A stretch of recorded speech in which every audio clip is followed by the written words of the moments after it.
Manny Jackson, you are a legend, but we saw your video last night, and now you are our hero. That's an odd feeling. Like you walk in the room, you say, nobody knows me. I can kind of do what I want to do, blow my nose, do what I want to do. Walk in Oh, no, we know you pretty well. I want to start with the boxcar. That's impossible for anybody here to imagine what that's like. And you said you had 12 to 15 members of the family in the boxcar? Now, I'm thinking boxcar, sheets down the middle or what? How did you guys get along? We had a good leader. My grandmother was a little lady about 4'10", 4'11". Is that where you get your height? Yeah. On the other side, my grandmother was 6'2", 250 pounds. It's amazing. But this grandmother, who was 4'10", so she was masterful with the command of the language. Never heard her say a cuss word. But she had a way of looking and a way of approving with a look, or disapproving with a look, or setting certain standards. And one of the standards were we were going to get along. We're going to make this space work. And we made it work. How long did you live there?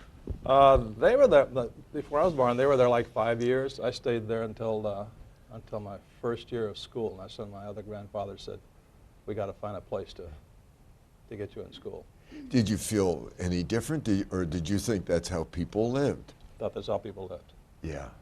Going to the new town when we moved, I think I mentioned in the documentary, it was like I'd gone to another planet. Really? I had no idea people lived like I saw people living. I really moved into a ghetto, but it was like an amazing ghetto, you know, to see homes and cars. And what happened when you, in the boxcar community, you were pretty well restricted to that community.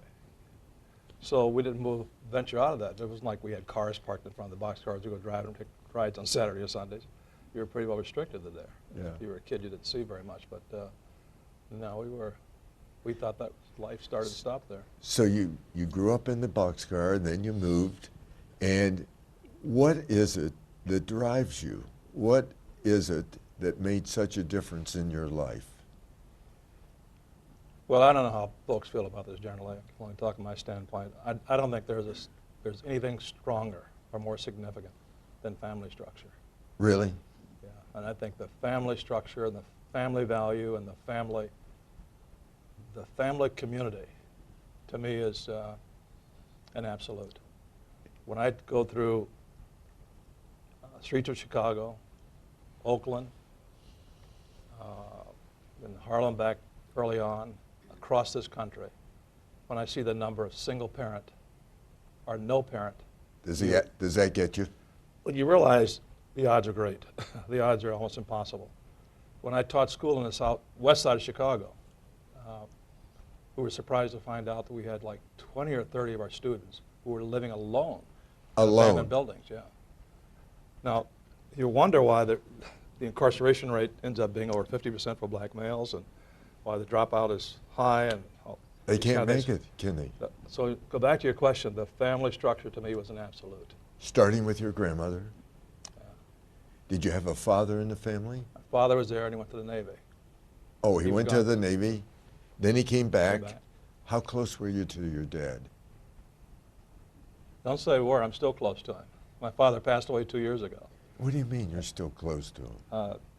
I was asked earlier about who I had a relationship outside of my wife with, and my relationship was with my dad. Really? Even today. Really? Even today? That guy was a good guy. Where's Bill? Yeah, Bill was at my dad's funeral in my hometown, and it was an unusual gathering, eclectic as you could ever imagine, from billionaires to politicians to the bartenders to guys that clean the streets and all, and everybody was celebrating on equal ground. And what he wanted at the wedding was, this guy's a character, he wanted everybody to enjoy a bottle of beer, good music, and storytelling. And he was a strong believer in storytelling. And he thought a book should be written about the segments of my life. And that was a big influence, because he would sit and talk. He could really document. I'm going to start carrying with me the not photographs, the photographic memory he had about describing the boxcar and its content when he first came down to visit my mother, who became his wife. He was a very, very bright man and a very attentive guy. He had good insights. You say all kinds of people came to the funeral. Why? What was there about the guy? They loved him. They said he could have run for mayor or governor of that state, the state of Illinois. They just loved him. What did he do? What was his? He just had a way about it. If you met him once, you never forgot him. If you met him once, he'd ask you the kind of questions that would make you feel like you were a part of him. Really? On his deathbed, he just demanded that we talk. That we talk. Yeah. I mean, it was like, turn off the music, turn off all that stuff in the background, because he wanted to spend time talking. And he would say that out loud. Did you have a chance to say goodbye? Absolutely. Was it special? It was special. Yeah. Yeah, special. I'm going to circle back, but while we're on your dad, because he had such an influence in your life, and you do a lot of things philanthropically, and I'm going to talk about that. Have you ever done anything to name your dad? I will, yes. I've done some things already, but I'll do more. Oh, have you? Oh, you already have? Yeah. What are you thinking about doing for him? I think the Humanities Center that's going to happen in my hometown, Really? a portion of that building would be in his honor. Oh, how He and my special. grandfather, yeah. What will it take to build that building? The amount of money, or Yeah. about 20 million, And how much are you going to give to that? probably half of it. Manny, really? Yeah. That's very It'll be worth it because it'll be a landmark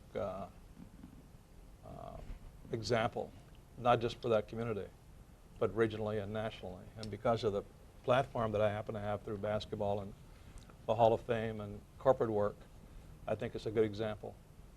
Wow. That, others that don't have an opportunity to do it will say giving should be a part of our. Oh, how values, special. you know. Will that be one of the largest gifts you've made? I hope not. You plan on doing more? If blessings continue, I will. Okay, I'll keep coming back. I'll come back to that. So you grew up in this town and you played basketball. I thought one of the most powerful moments of the video is when you were eating dinner in the kitchen with Gov and everybody else was eating somewhere else. What was it like? It was the way it was. It's just the way it was. But the irony of it was, I began to feel the contradictions and the injustice. You didn't feel And the those ignorance. before? You didn't feel those before? It was just the way it was. What I felt before was to stay out of trouble, keep your mouth shut, do well in school, and don't cross those people. But as I got to be a senior in high school, In a sense, know your place. know your place. Yeah. It was just five as you could fight another day. It's kind of what my dad always felt. You may lose this battle, but you can get back in that bastard another time. And he really believed that. He said, survive here, you can get him another way. But don't sacrifice yourself trying to be a hero, he'd say. Yeah. There'll be another time and you can get it. Yeah. And he had a great strategy for that. So I thought it was the way it was. And I didn't have I think it's fair to me to say this. In the 50s, I did not have a language for civil rights. I did not have a language for opposition, because I was trained in that boxcar, a language to survive. Yeah. Those that didn't have a language for civil rights and for fairness either were incarcerated, they were imbeciled. If you read the book, you'll read they were imbeciled, or they went crazy. Because if you're bright enough to care, it would bother you.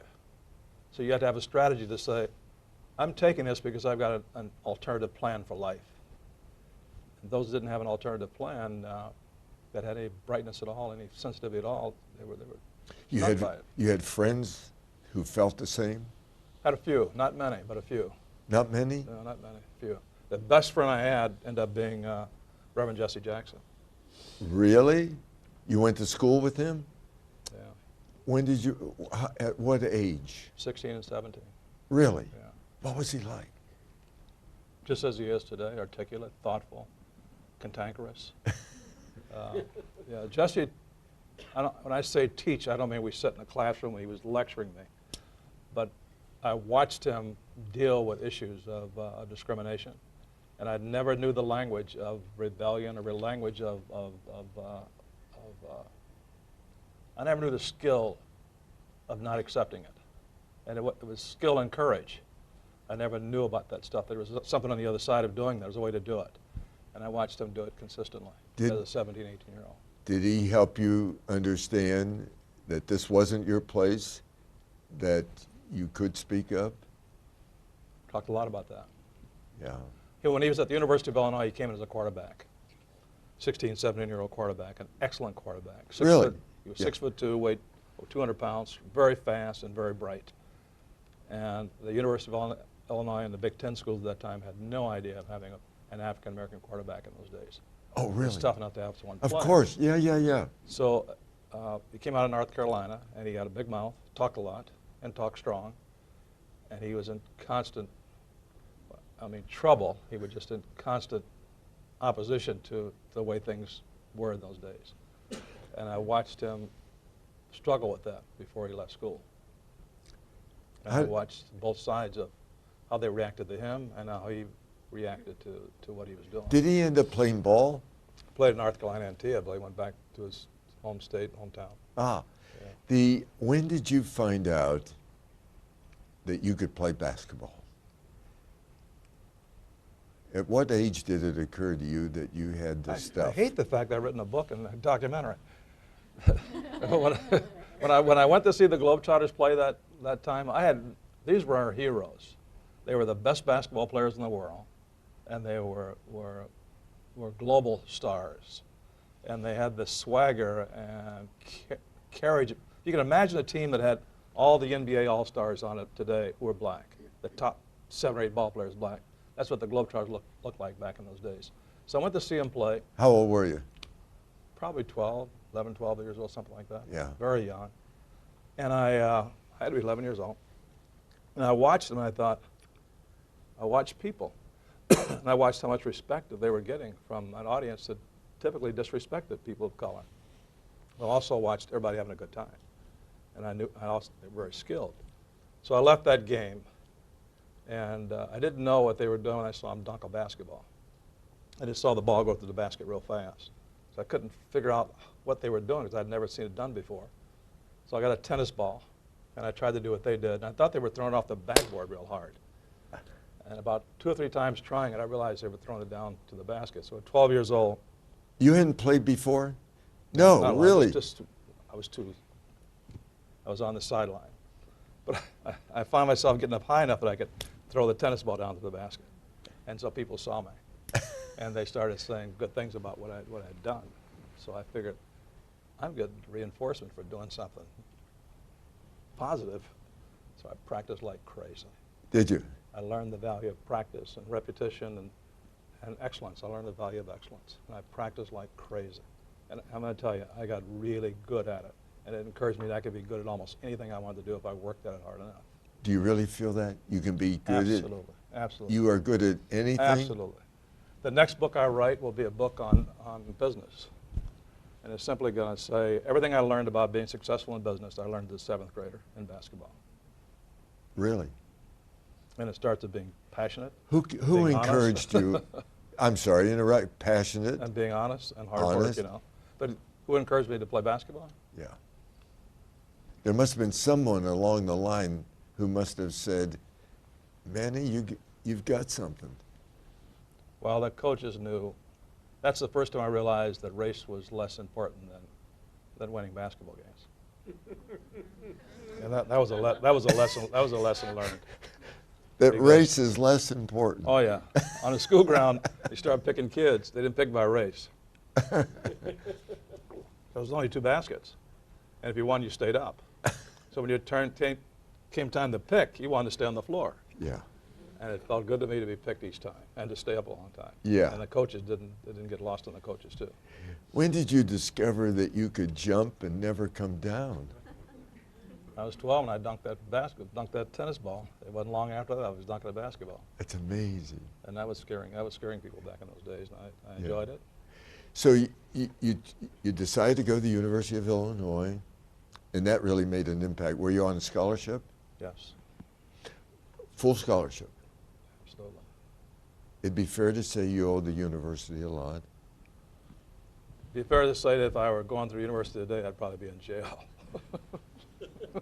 Say The that again? university recruited very aggressively. Oh, did they? I had 100 scholarship offers from teams around the country, You had. and I went to probably Are you serious? No, it couldn't have been 100. at least that many. You're kidding.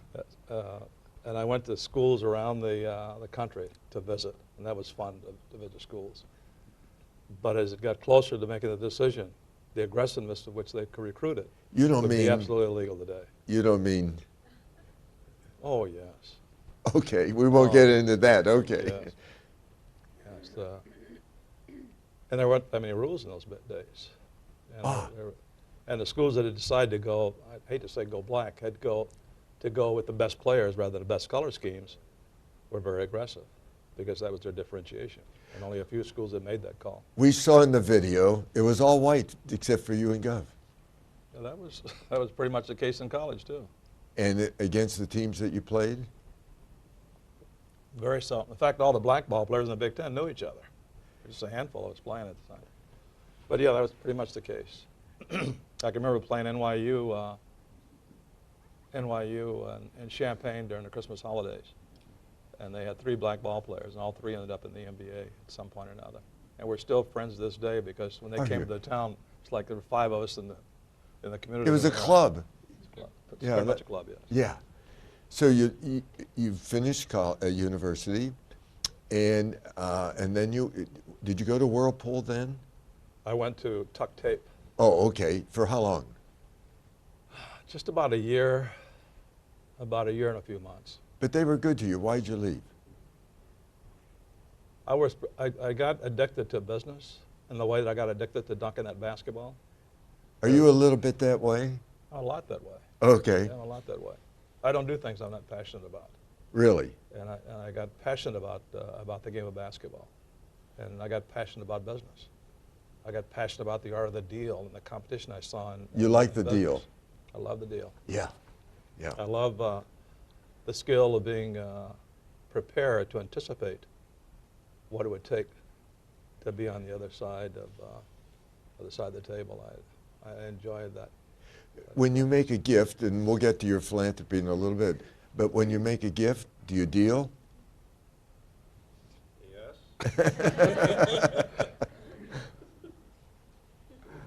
I think transactions are fun. Yeah. I think transactions are, you learn a lot about yourself when you get engaged in the process. And you certainly learn a lot about the people on the other side of the table. Did you feel you weren't growing and you decided to go to Whirlpool?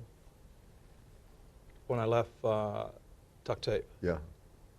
I was persuaded by Abe Saperstein, the owner of the Globetrotters, Yeah? that it wasn't about playing basketball anymore.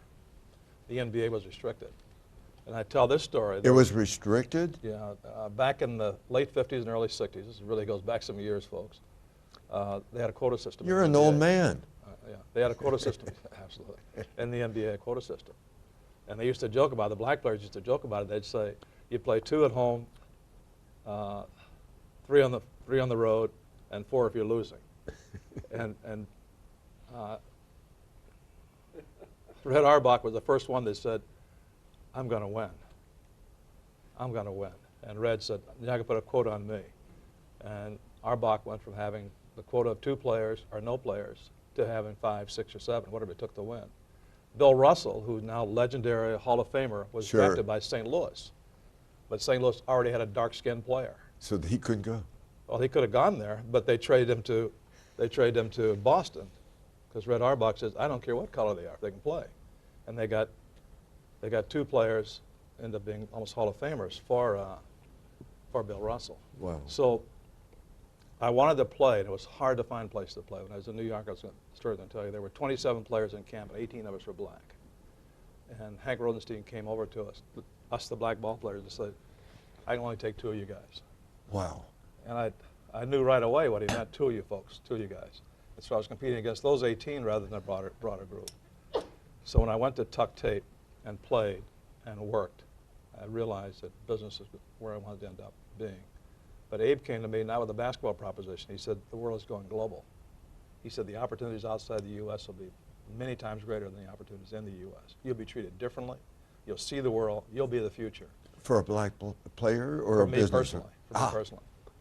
And he said, I would like to take you with me around the world and show you the world and show you how I do business around the world. A Jewish man can become a multimillionaire doing business around the world. And I was perceived as a good salesman. Manny, what did he see in you? He must have seen something. What did he see? Geese Osby, who was a showman for years at the Globetrotters, says that Abe told him, he said, Manny, he's going someplace he didn't even know where he's going. That's what he told Geese Osby and the other guys. He's going somewhere he doesn't know where he's going. And I want to help him. Was that true? I think he'd be shocked if he saw me today. Really? Yeah. So what lessons did he teach you? I learned banking, for one thing, from him, and I learned negotiation skills. I learned a lot about relationships, because he had a broad network of relationships of all backgrounds of people. And I learned a lot about how he managed, how he conducted his business in leading people. He knew the countries. He knew the 30 Did you sit countries. in his office while this? I sat in his office. I traveled with him. And I got to see how he promoted himself and promoted the business. How'd the other players feel about that? Well, you know, it's funny. And it's so odd to talk to a handful of people about this even, but think about it. The other players either hadn't gone to college, or if they were lucky enough to have gone to college, they went to historically black colleges. Oh. So when a black guy like myself showed up, had gone to University of Illinois, the Big Ten, you walked around with kind of a halo effect on you. And if the boss, who was white, chose you, you either accepted what was happened or you got sent away, and no one objected to it. They thought, he's a light-skinned guy that's, the boss had picked him, he's gone to, they called him a U-All school, they called it back in those days, which meant an integrated school. Interesting. He's all right, so they gave me a pass. You played for the Globetrotters for how long? 2 years. What was it like? Great. Addictive. Was it? Addictive. Addictive. Like addictive. There you go again, that word. Addictive. It was nothing like it. Really? When did you decide to stop playing? I think it was hard. It was so hard, and I saw so many old guys out there. Were you beginning to feel the pain? Feel the pain and feel the repetitious. Oh, really? Same old stuff? Yeah, and I began to see the role models of the players had been there so long. Even though they were living good and had a great life, it's not the life I wanted. Not the life I wanted. Yeah. So then you went, where did you go from there? I went to, back to the States, and I got a job with, at that break, I got a job with General Motors. Where did, I missed Honeywell, because I know you were in Honeywell. Was that after General Motors? General Motors. Oh, okay. Yeah. So you lived in Detroit for a while. You lived there when things were coming apart. I lived there during the riots. How'd that feel? It was terrible. It was a scary, it showed me what I had seen in South America and what I had seen in some of the Middle Eastern countries, that when the walls go down and there's no law, how fragile we are in our existence. And it showed me that, if the police force has a choice, they'll protect property before they protect people of color. And they'll protect people who pay. And most Really? people who could pay were Really? black, were white. So it showed me that we didn't have a country of law and order. We had a country to protect the rich and protect real estate and property. And I'll tell you a story. At General Motors, with the Cadillac Motor Car Division, and at the Cadillac Motor Car Division, we produced 60 to 100 cars an hour going out of the place. And we're selling Cadillacs like crazy all over the world. And Joe Pace, who was head of that plant at that time, said, we're not going to let this plant get destroyed or burned down. And fires were all over the place. So I think we're on Washington Avenue, separated streets across the Cadillac plant. We had a meeting one day, and I was director of labor relations. And how I got to be director of labor relations is that I was the guy that could always go into the plant. And if there was a mixed workforce, they can You count on could do me. it. I could do it. I did it. I was young and I'd been around and people liked seeing it. Wow, what an advantage to being black. Yeah, I had one then. Plus I could talk, I like to talk a lot, so I could talk pretty good and people believed me. And I spent a lot of time in the factory with people of all backgrounds. So poor and black were kind of like almost in the same category whether you're white or not. But in that meeting, the decision was made that whatever it costs, we were going to protect the plant at whatever cost. And the story was, if anyone crosses Washington Avenue, don't let them get to the other side. And so the Fifth Army National Guard guy said, captain said, Mr. Pace, does that mean? Yes, that means. And I thought, this is life-threatening. So they called, I said, you would kill people? Yeah, I could. They called for a recess. We stepped outside in the hallway. I went to Joe, who was a good friend of mine, and I said, Joe, remember this guy's name now, who was another good friend, Al Pappas, went with me. I said, Joe, you can't just shoot people. I mean, that sucks, man. You can't shoot people. He looked at me and he said, I think it's time we take a break. And he left, and Al Pappas says, man, you should go home. I said, what do you mean go home? This is going to get really rough here in a few minutes. I don't want you to be hurt. They love you here. You've got a great job. I want you to go home and look out for your family and your home and that kind of stuff. This will get rough. I said, I don't want to go. He said, you're going to go. So I started driving home my brand new Cadillac that I got for being an employee at the company. And I realized that the people on the street looked at me in an odd way. I was neither an ally or the enemy. I was somewhere kind of in between. And as I drove away, I realized that we have a tough time in this country and this city trying to come together. And I went home and I realized that I was just a black person. I was just a black person that nobody cared about. I was in the way. There you go again. I said, you know, I can't do this. I can't go back to those people and be, what's the word I want to use? After I saw that performance in that boardroom, that room that day, I said, I can't work with these guys anymore. I can't work with them. Really? So they tried to get me to stay. They offered me new jobs and transfers. And it was just so deeply embedded in the culture of that leadership in Detroit that I knew it was time for me to leave. So you went to Honeywell, Minneapolis, and you started to grow in the job, ended up as senior vice president. That's very special. Grew fast. The big experience I had there was I went to the computer industry. And the computer industry was just evolving, just coming around. All the digital technology was just happening. Did you understand any of it? I get to the story. I knew enough to listen and ask questions. But here's what I found out. That it was so new, it was such a pioneer industry, that it had not found a way to discriminate yet. Knowledge became more important than color. And so you had women around the table talking about the new technology. You had people from the Middle East. You had African people talking about it. You had people, all backgrounds that were smart enough to deal with it and deal with it. We weren't inventing it. We were doing application stuff. You had a place. And I said, this is pretty nice. So I studied like crazy. And I realized I don't care how much digital knowledge you have, leadership is king. If you can organize and lead and strategize, you can do anything. You can do anything. Leadership is so important. And I became pretty good at that. And I took over a division of business unit that was failing. In fact, the guy that led that business unit ended up going to Cisco. And that's when I realized that people were spinning out of the computer business, big companies. There were only a few of us at that time, and starting their own companies. And the light bulb went on, I could be an entrepreneur. All this that I'd learned being a part of a big company, I could transfer and create the wealth for my own family, myself. And that felt good. That knowledge felt good to know that. And so I told Ed Spencer, who became my mentor inside of Honeywell, what I'm telling you, and he said, we'll make you an entrepreneur at Honeywell. You're an entrepreneur. And I said, what the hell is an entrepreneur? He said, we'll set you aside. You're at skunk work. We'll give you the money, give you the infrastructure. You start a business up inside the company. Really? And I acquired 16, 17 companies and built a company good size. And within Whirlpool? Within Honeywell. A Honeywell? Yeah. Yeah. Really? That's how I became an entrepreneur inside of Honeywell. Buying and selling companies and meeting with people who had made, I paid them millions when I bought their companies. How fast? And at some point you decided you could do this on your own.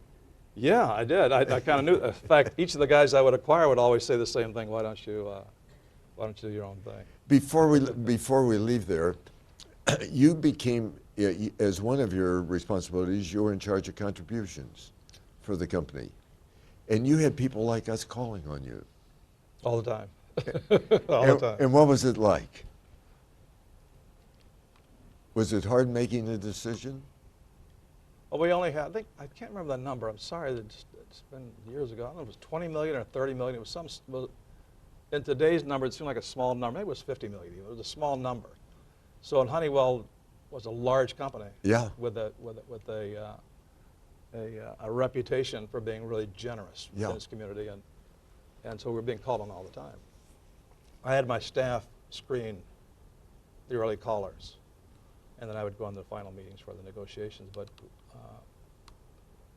most of it wasn't. I don't remember being difficult to say no, because we had a good strategy, a good plan. But I do realize that I thought if I were on the other side of the table, I could do better. I'm sorry to say, I said, why don't they just get to this point? I realized that they lacked access or knowledge of the buttons that needed to be pushed to get us excited about what they were doing, what they wanted. Some would come in and just think if they just cried hard enough, it would happen. Others would waste your time with like I'm doing too long stories on things. And I thought, there's a better way to do this, and they're doing it. But I have to tell you one thing. The people that we worked with were so honorable and worked so hard. And you haven't asked me this, but I'll tell you. I asked Ed Spencer, I said, why, before I take this as part of my responsibility, I was doing 4 other jobs at the same time, chairman of a company in South Africa, Martech Controls. He said, get Asia straightened out and back and forth. And I said, why am I doing this? He said, because this is important, because our customers, our shareholders, our employees, our management needs to know what this company's values are. And at the end of the day, every company, every institution is value-based. And he said, our charitable initiative not only is good for the community, makes it a safe community for recruiting people and a place to live, it also reinforces the values of what Honeywell stands for. And he said, I want you to appreciate that and have firsthand experience with it. Wow. And I stepped into it. You've been a great guy in learning from others. Yeah. Did you ever read the book Spook Set by the Door? Anybody ever read that book? No. If you get a chance to read it. What's it called? It's The Spook Who Sat by the Door. It was written in 1968 by a black guy who served like 4 terms as the #2 guy because he was black. He never got the top job. But he learned so much. He eventually blackmailed the federal government into everything he wanted because he was the spook. He knew the secrets. He was a black guy. Yeah. He knew all the answers, all the inside. I was the spook for many years who sat by the door. And I don't mind saying that. I got rewarded well for it. I'm wealthy now. I got rewarded well for it. But I was the guy who was always just this close to having the final ticket. But if something would happen. Yeah. I'm okay with that. But it worked out all right. Worked out great. Yeah. When did you start giving? Well, I think the Spencer conversation about giving back to community employees and the whole notion of values had an influence. But I started when I was younger. You did? My grandfather and father were great givers. They were? My grandfather, if he had $1, somebody's going to get 50 cents of it. Really? Yes. Yeah. And I wish my dad was here now to tell you the story. On Saturday mornings, he'd get in the car with a big bag of groceries in the back seat. He'd drop off food to people. He'd carry clothes to people, and he was a giver. He'd sit on the front porch of that home in Edwardsville. If you saw the picture of the home in the documentary, there's a big swing on that front porch that would seat 3 people. He'd sit across that swing and rock, and they call him Mr. Buys. Mr. Buys, he'd walk by and he'd say, "What's up?" And they'd say, "I need some help." He said, "Don't we all?" They'd do this, they'd come up, and I'd watch him barter with the people who needed help, and he'd give them 50 cents or $1 or whatever they needed. And I didn't see the humor in it. I just saw that there's a guy that people could count on. They depended upon him, how respected he was, and how willfully he did it. And he'd sit there, not just to read the paper or get fresh air. He'd sit there to make himself available to people in that community that had trouble. And that impacted you? he was a cool guy. He was a cool guy. He had what I wanted. Really? Yeah, he was good. When did you start seriously giving money away? At what age?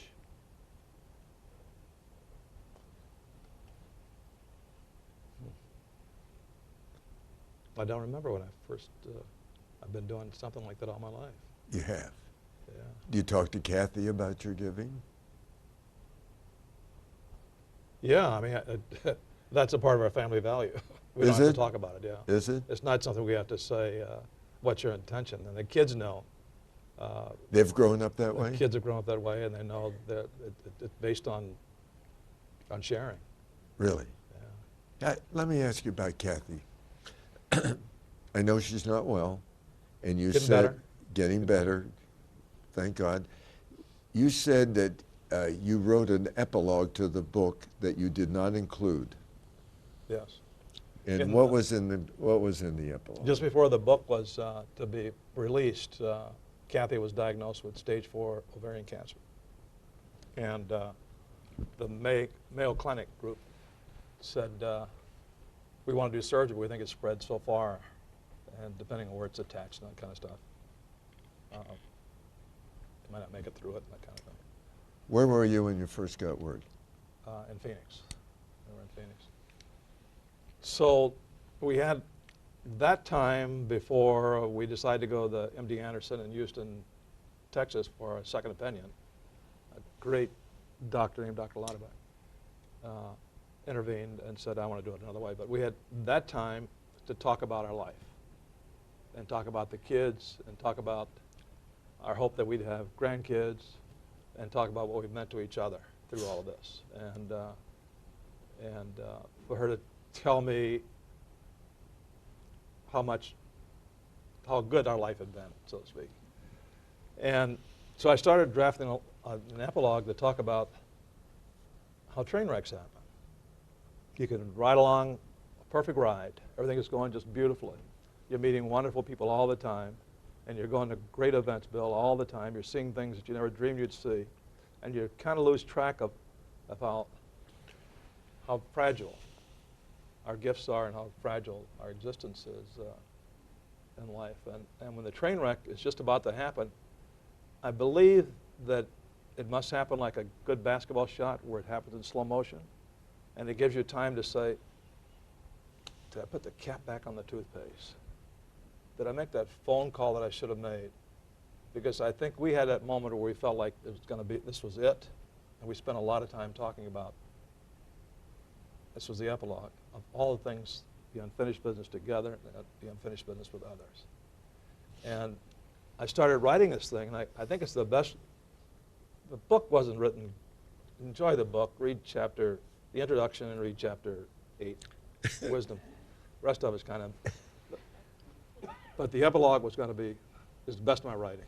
I read it 2 days ago or 3 days ago or so again, and she's now at the point where she's saying, I think it's okay. She read it, she was really good.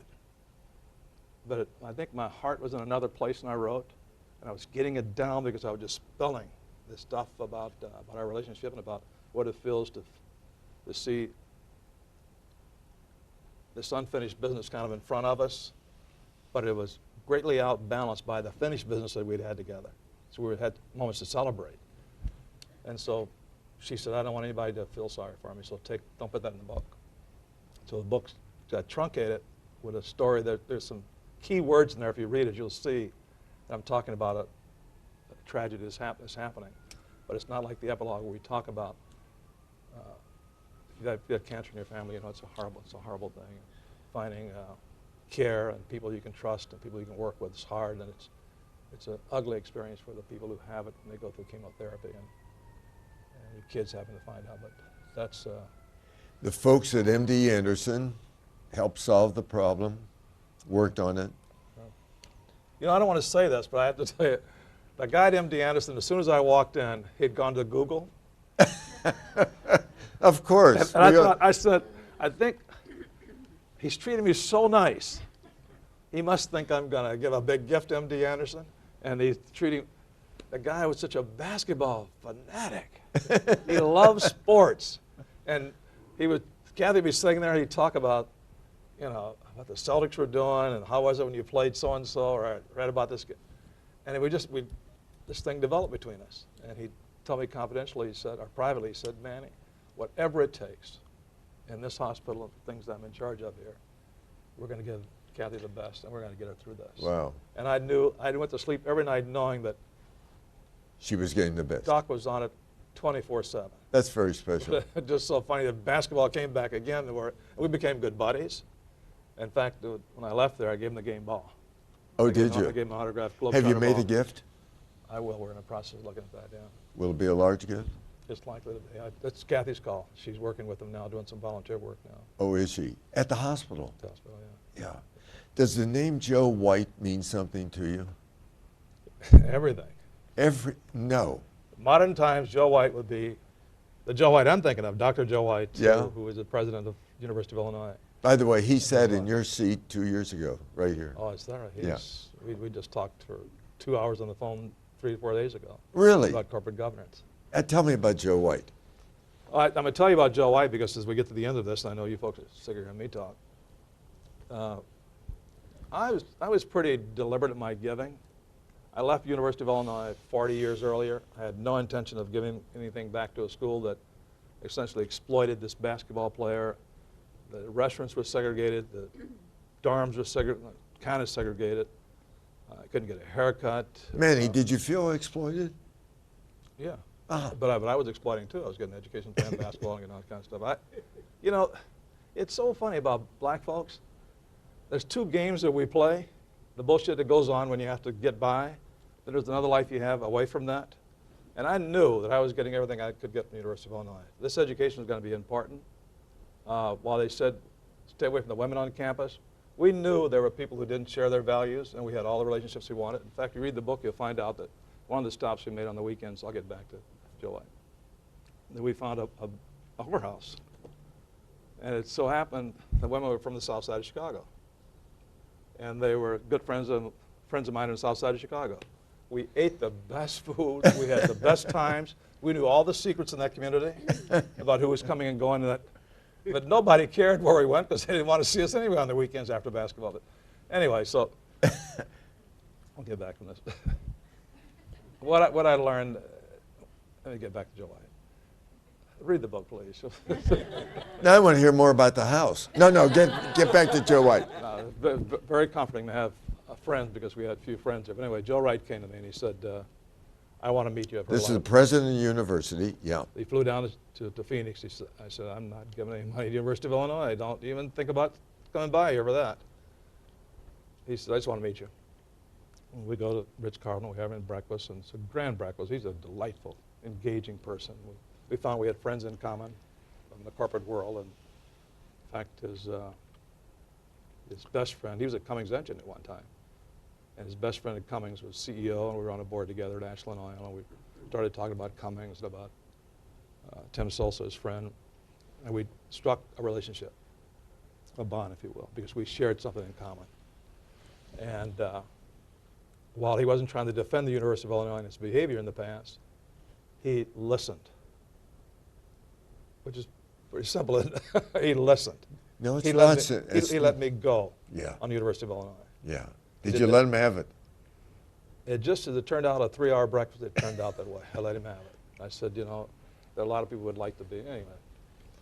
And toward the end of the conversation, this is the lesson I'll leave behind. Just, you probably know this, but I'll tell you. He said, man, at this stage of your life, what's important to you? What's important to you? And I said, what do you mean by? He said, well, your legacy. What do you want to leave? And we talked, and he shared that part. He started talking more. We were structuring kind of a life plan for me, the closing fourth quarter plan, like he used to tell the players all the time. Let's finish the game right. You start right, finish right. And I realized this was not only a guy had become a friend in an hour and a half or 2 hours, we were actually dealing my life plan, my goals, and my strategies for meeting my objectives. So he started with that. As a neutral outsider, he was doing it. And the last thing he said, I think the Illinois can help you do that. And the light bulb went on in my head. maybe I should spend some more time with Joe White. If you've met him or talked to him, you know how believable, how engaged, and what a good man he is. Very special guy. Very special guy. Yeah.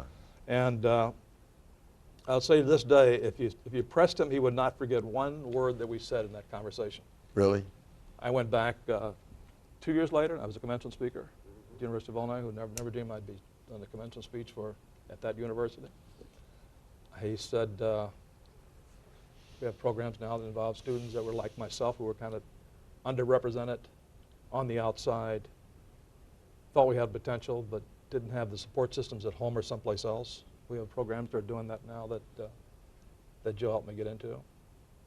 But Joe has been a constant as a friend. And then he got interested in my business. Oh, he did? And my friends.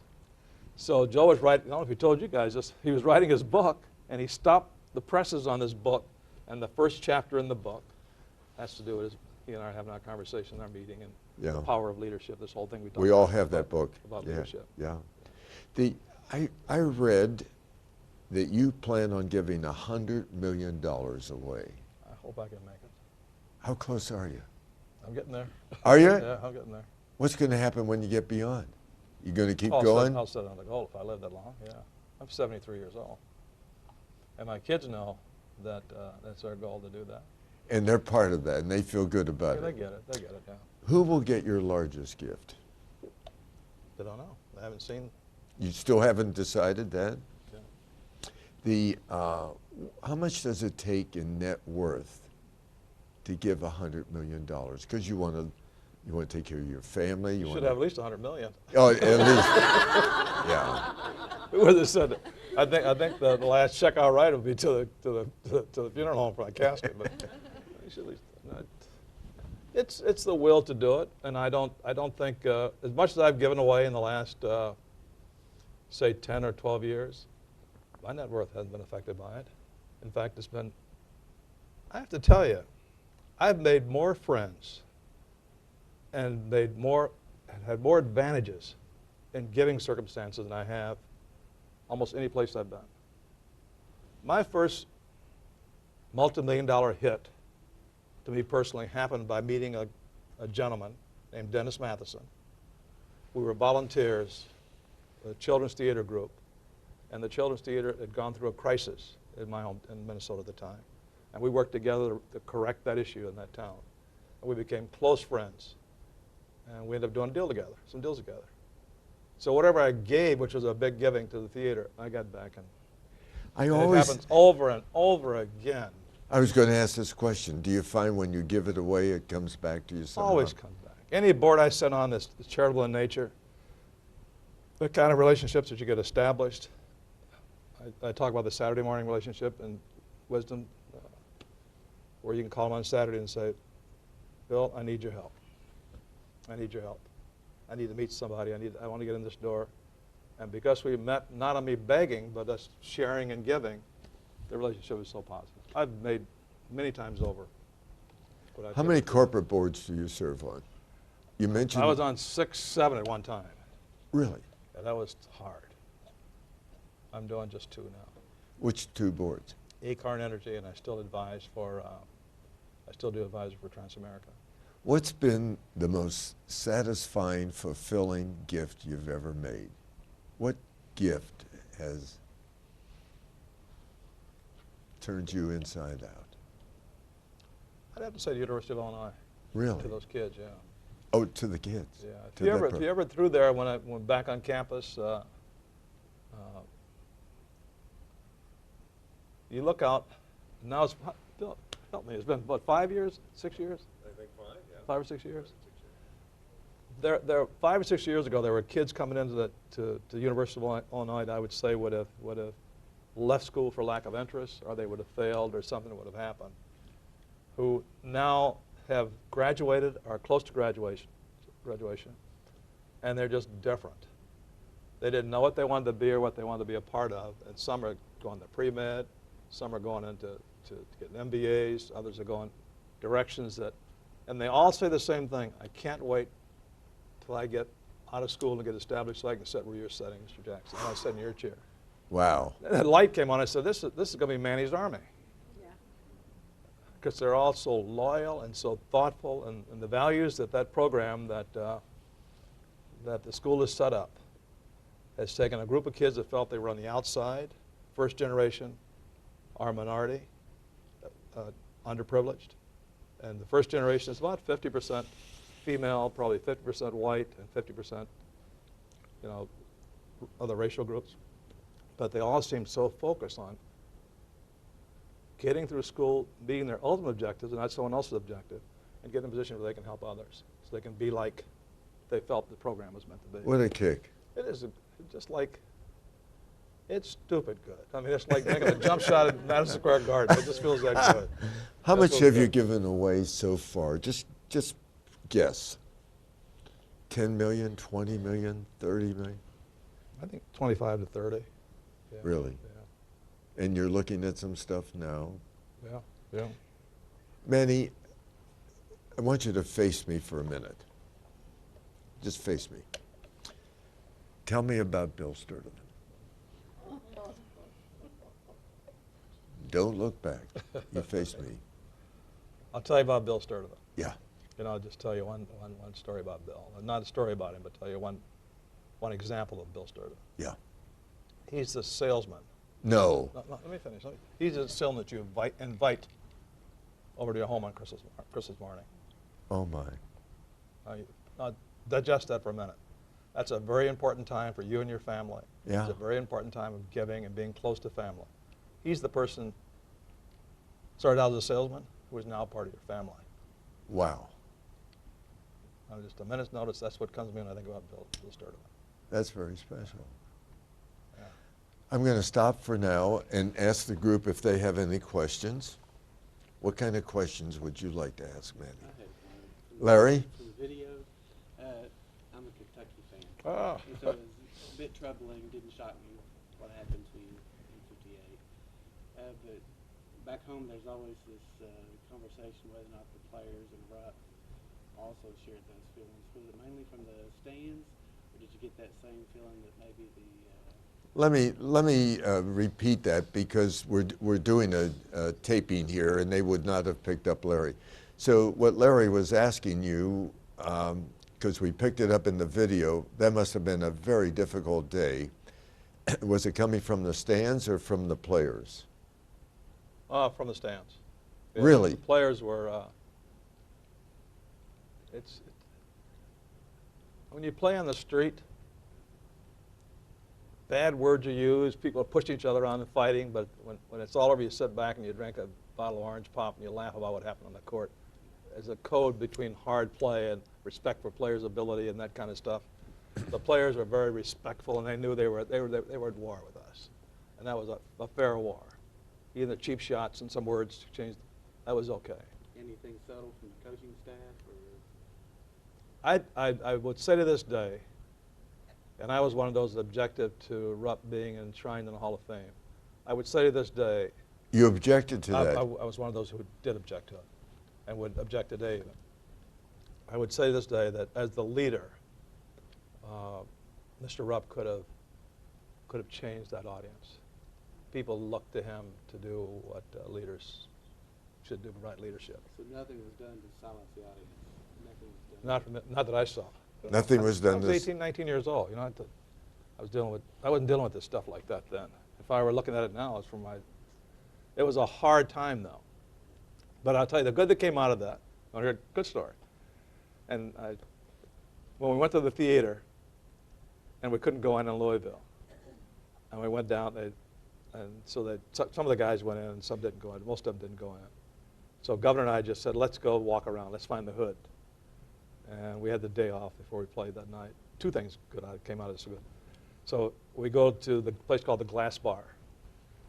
And I wish God was here now. This guy was called, his nickname was Tiny or Itty Bitty or something like that. Knew we were ball players. And introduced us to Muhammad Ali, Cassius Clay at the time. And that friendship goes on to this day. That's good that came out of it. So we got pushed out of a crappy theater in Louisville and went down to the Glass Bar, a place in Louisville, and met Ali. Now, the other good thing that came out of this was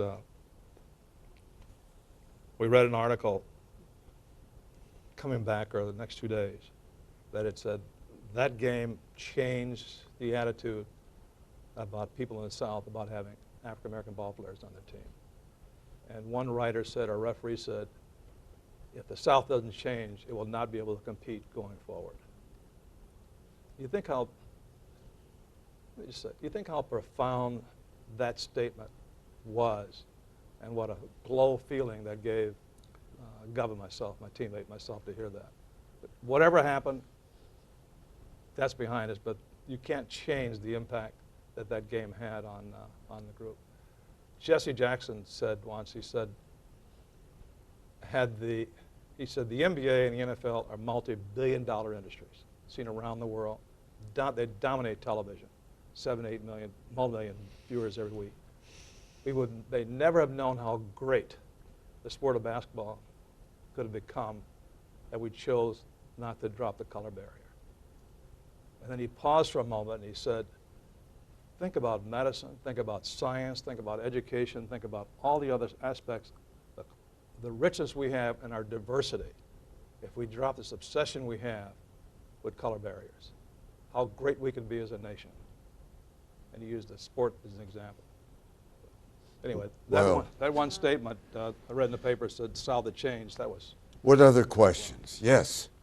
You talk about your philanthropy. What about your children's philanthropy? The question was about the philanthropy. You have 2 daughters, and how do they feel? They know what mom and dad do.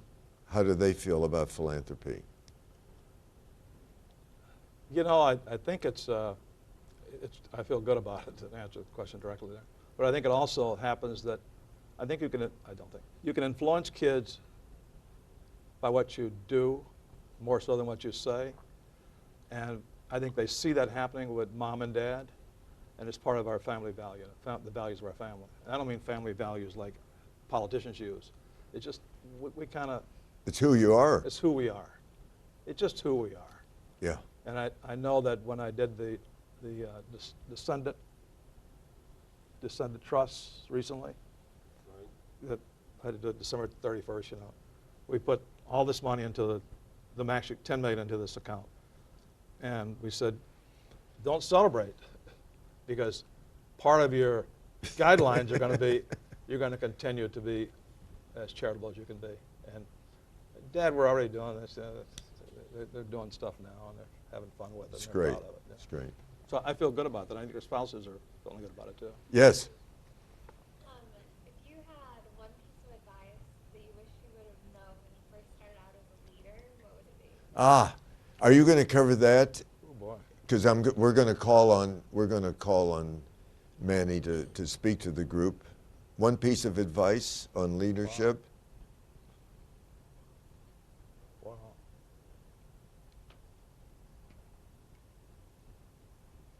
Wow, that's a good question. May I suggest what you That's a good did? question. I want to answer it, but I don't want to rush. That's a good question.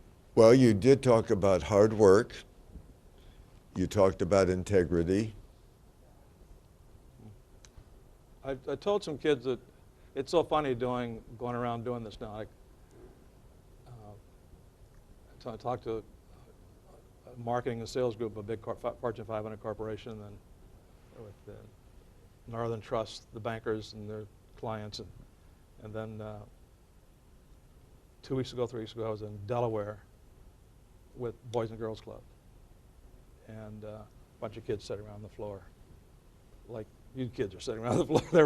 You're the same, just there on the floor, little people, and someone asked that kind of question, I remember.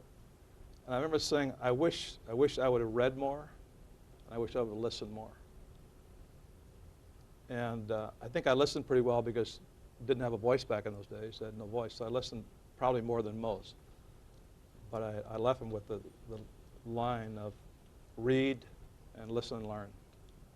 And I think I still go back. I wish I'd have read more, because I'm running out of time to read as much as I want to read. And listening is a powerful, powerful weapon, powerful tool. And I learned that in labor relations, because anybody that comes in with a problem, if it's too hot, you put on a heavy coat and sit back and listen and diffuse the thing. But I need to listen more. a good question. I got to spend some time thinking about that. I'm going to cut this off now Really good. because we want you to talk to us about leadership. And before we break and you start your session, and just everybody stay where you are, I think this is good. Manny, you've left an indelible impact on us. You dig wells so others can drink. That is very, very special. Thank you. Oh, thank you. Thank you. Thank you. Bill, My turn. yeah, let's have an introduction. All right. You guys haven't about had enough of me, haven't you? No, we can't get enough of you. Book, the documentary, and Oh, no. A little bit left to go, but I promised to get him out on time. So we'll be conscious of his time, and it's just great of you to spend this time with us, Manny. I thought what I'd do is start with a little bit of a fill-in on some of the biographical information. I'm not going to read it all. Most of it was in the documentary. But it kind of struck me about, I've thought a lot about today, and Manny and his many facets. So I'm going to mention a few of the facets. I'll talk a little bit about basketball, and some of the things may have surfaced in the documentary. I'll talk about his business acumen and accomplishments, and then just a few, of the awards he's received because he's such a humanitarian. I think most of you know that he was the first African American to hold the position of vice chairman and then chairman of the Naismith Basketball Hall of Fame in Springfield.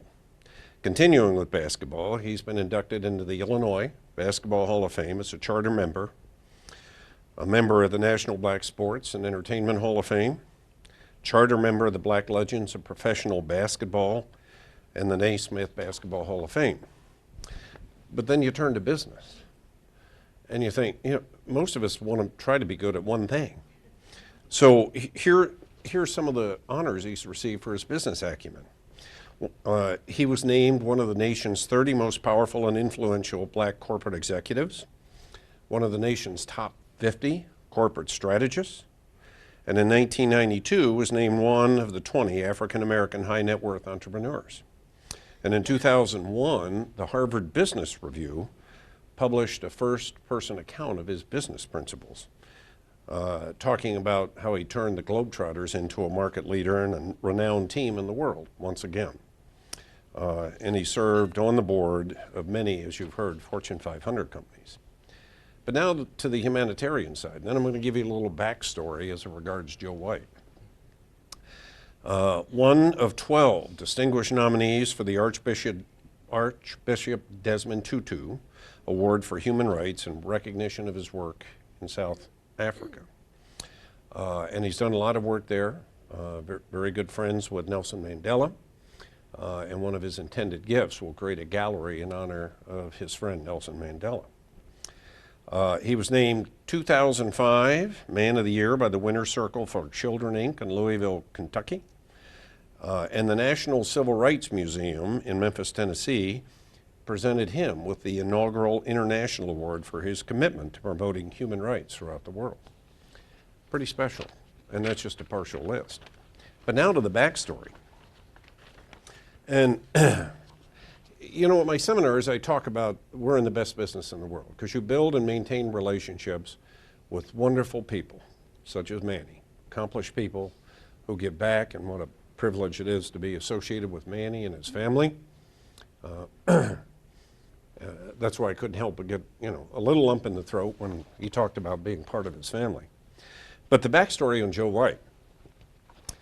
Joe White, outstanding visionary, great president, wonderful human being, and a great fundraiser. I mean, the best I've ever worked with, in large part because he listens, and that's something we talk about.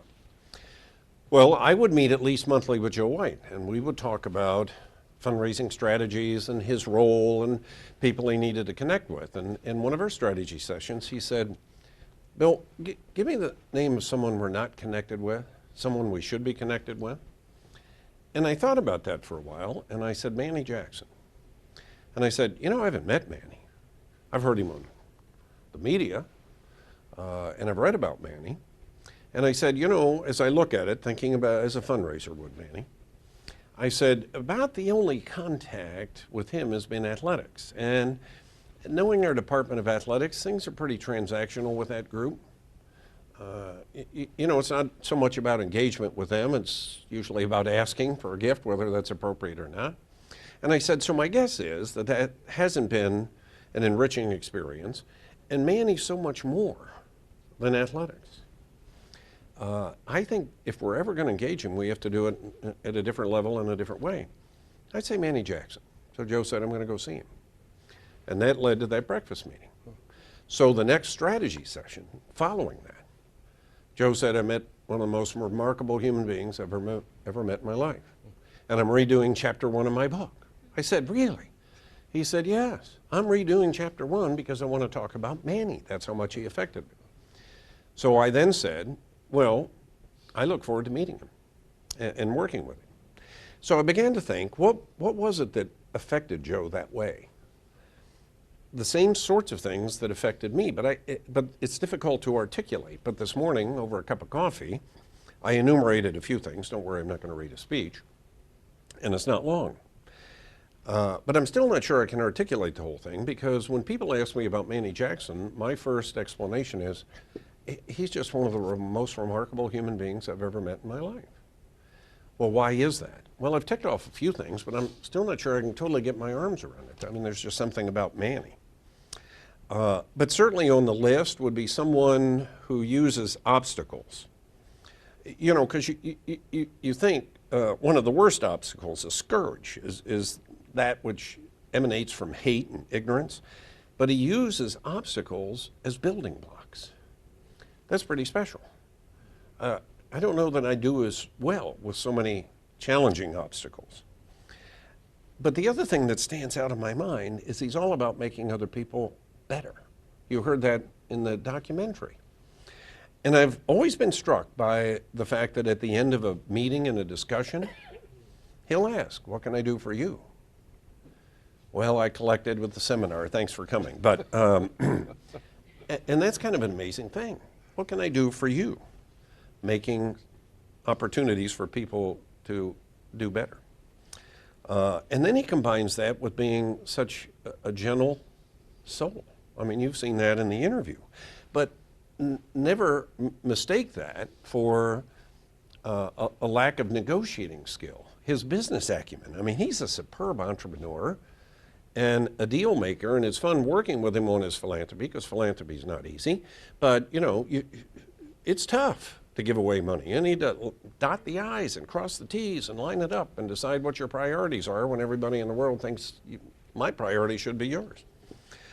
So he's a superb deal maker, and it's fun to work with him in that regard. And again, I'm not sure that's the complete explanation, but it's a little bit of what went through my mind when I said, you know, how is it somebody impacts your life that dramatically as Manny has? So that's my reflection on Manny, relationship with Joe White, his philanthropy writ large, and his involvement with the University of Illinois. I was telling Jerry last night, I said, one of the most remarkable things is to see Manny with his students. You know, again, young people who perhaps come from some pretty challenging backgrounds. And I've heard them speak, but I've seen Manny with the students, and they talk about world events. And what do you aspire to be in life? And what are your challenges in life? And how are we going to make it better? And some of his students visited with him in Phoenix. And they closed down his club because they just sat by the fire and talked about world affairs and personal events and those sorts of things. It's really magic what he's done to transform their lives. And I've always said philanthropy is not about money, it's about changing lives. Manny is changing lives. So I just thought in the couple of minutes remaining, Manny, you talk about making people better. You talk about what we can do to help others, and that's a central core value. And I'm assuming that ties in pretty neatly with your entire philosophy of how you approach both business and philanthropy. And so maybe you would just want to share with the group any things that you can think of. These are all leaders at wonderful charitable organizations, a diverse group, as I mentioned, you know, representing the Red Cross and helping people in Appalachia and some great universities and colleges. wonderful organizations making a big difference. And these are leaders of their efforts to secure resources. And so any life, business lessons you have to share from your experience, the way you share with the basketball team when they invite you to talk about it, that I think would be a great way to kind of end our session today.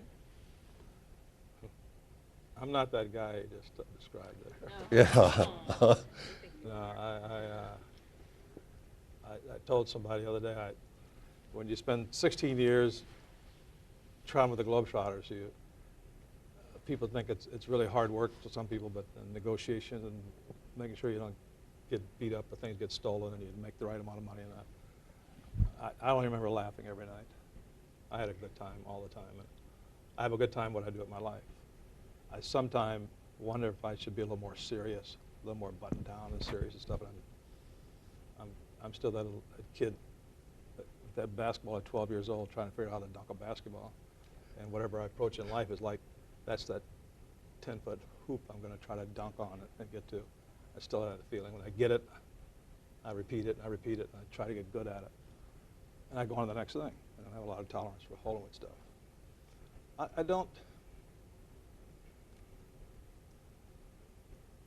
I've had some good memories. I've seen some good things happen. When I went to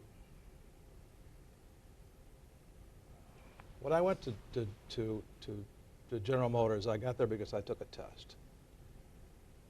And the guy thought I cheated on the test. And Jim Oliver is a grand, Dr. Oliver, grand person, and I love him. I don't know where he is today. I doubt he's living today, but was so objective. He was so intellectual. He was so objective. He couldn't believe that I had taken the test and had done well. His bias was set so strongly against the disadvantaged. And it meant a lot that he didn't debunk it. He just said, I'm not going to say you cheated, but we're going to do this again. But I got the General Motors on merit on that test, and I worked harder than anybody else to prove that he had made a good decision. The thing that I think about in my life, and when I went to not General Motors, Honeywell, in the computer business, we had MIT, Harvard, Yale, the best and the brightest trying to get in the computer business. And some had made it to regional managers, regional associates. They were making $500,000 a year, young guys in their 20s, like the financial district today. That's where the computer business was popping back in those days. New companies were coming up on Highway 128 out there just overnight. They were just growing like crazy. So Xerox had a program that they called leadership training or something like that. And they asked me if I'd be not the bag guy, if I'd get the guys' bags, make sure the room was set up, theater stuff was on and all that kind of stuff. I didn't want to do it, but I thought maybe I could learn something about that stuff just by being around. And by the way, showing up means a lot. So I went there, and I'm in this room with all these PhDs and high-flying MBAs from Harvard and tech guys from MIT. And we got the tables. And Xerox has this complicated program, how you get from having a complex problem to where you structure your discussion and your approach to where you reach a solution. And nobody wanted to take the lead. And I remember being in the back of the room watching these guys sit around and kind of stumbling, and I raised my hand and said, I'd been captain of the basketball team. I said, how hard would that be? These guys just, I saw them drinking the night before. I knew they weren't shit. So I said, the same guys who were drinking the night before. I said, I'll take the lead. So I sat in front of that group and I said, now how in the hell did I get here? And I'd read the material a little bit. But we were competing against another company in another room that had the same results. So the competition was pretty fierce to get it right and get out first and get the best room for dinner and all that stuff. And I was talking like I'm talking to you. I said, first of all, we're going to all take our jackets off, and I want us all to go back to our room and put on T-shirts. And I have a T-shirt. You got to get a T-shirt. So they all came back with a T-shirt on. So we all looked like a team. I said, no, we're a team. This is a team. And I said, we're going to start, and we're going to get the best result. We've got 2 hours to get it done. And I remember going through it, and they were having fun. And we were approaching the Xerox way of problem solving in the right way, and yada, yada. And I thought, I can do this. And we won. And that night we celebrated, and I didn't drink then, I don't drink much now. They were drinking wine and celebrating. I thought, I can do this. I can lead this. And I only barrier to my being a leader and getting what I want is in myself. And the other barrier is in realizing that for me to get what I want, I got to get it through other people. Mm-hmm.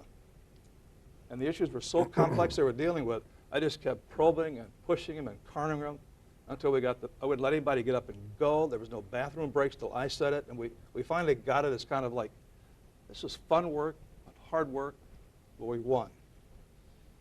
And the light bulb went on again. Mm-hmm. And I've done that through when I was sent into Iraq to work on some problems for Honeywell and to South Africa. I felt the same way. I can do this. I may not have the exterior that say I can do it, but inside someplace, I can do this. I can make this happen. And I don't know if I'm getting where you want to get to, yep. but I've never lost that feeling, regardless of how I come packaged. Somehow I just know I can do this. Mm-hmm. I can do this. I can get this thing done for the right reasons, I guess I want to say, too. Right. Yeah, and I guess that sort of mindset would serve us all well. And there's one other thing I remember you saying when you were invited. The basketball team always invites you when you're on campus to talk to them. And you're not talking about tips and techniques for basketball. You're talking about life lessons and leadership lessons. And the other thing you seem to emphasize a lot is this is your opportunity, seize it, because you don't want to look back and say, I didn't give the best I could possibly give. Yeah. My competitive advantage in sports and in business is that I know my opposition will quit. And by my next book, by the way, my next book is going to be everything I learned about being successful in business. I learned as a 7th grade basketball player. And I know that's going to be a big selling book. It's going to be instructive to somebody. And it's like watching a basketball team play. If you can hold the ball for 30 seconds or 15 seconds, most players and teams can't play defense for more than 15 or 20 seconds. They just collapse and quit. They want to go on to something else. And that's when you score. And my attitude is, I can wait. I can wait. I'm not going to quit. And I'm not in a hurry. The worst thing a salesperson can do, or someone who's trying to get something from somebody else, is to put them on your schedule. I learned, it seems so fundamental to me. And you go to a car salesman, he says, if you buy this car by December 31st, you get a discount.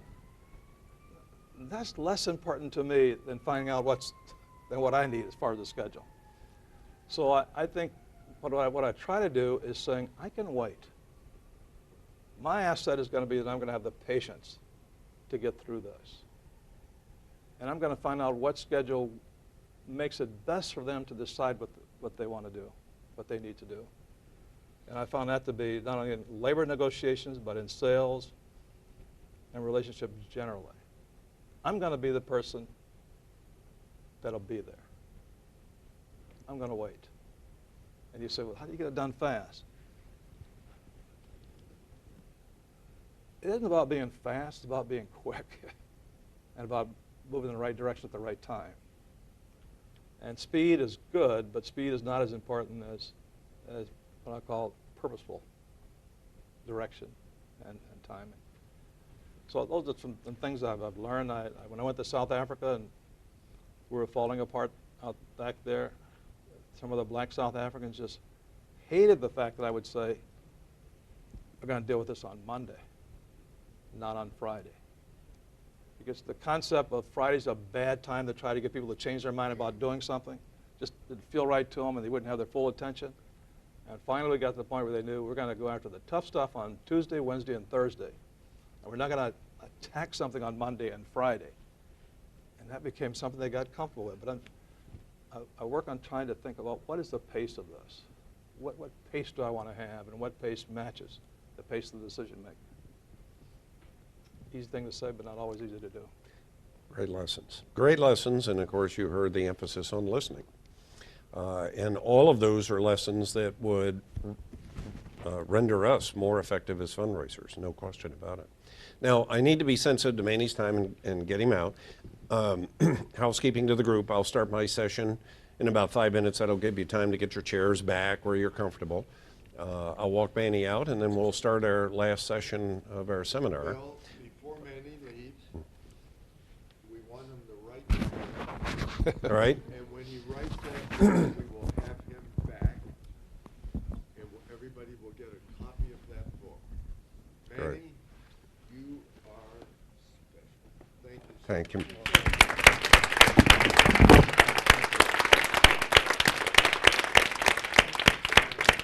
Thanks for having me by.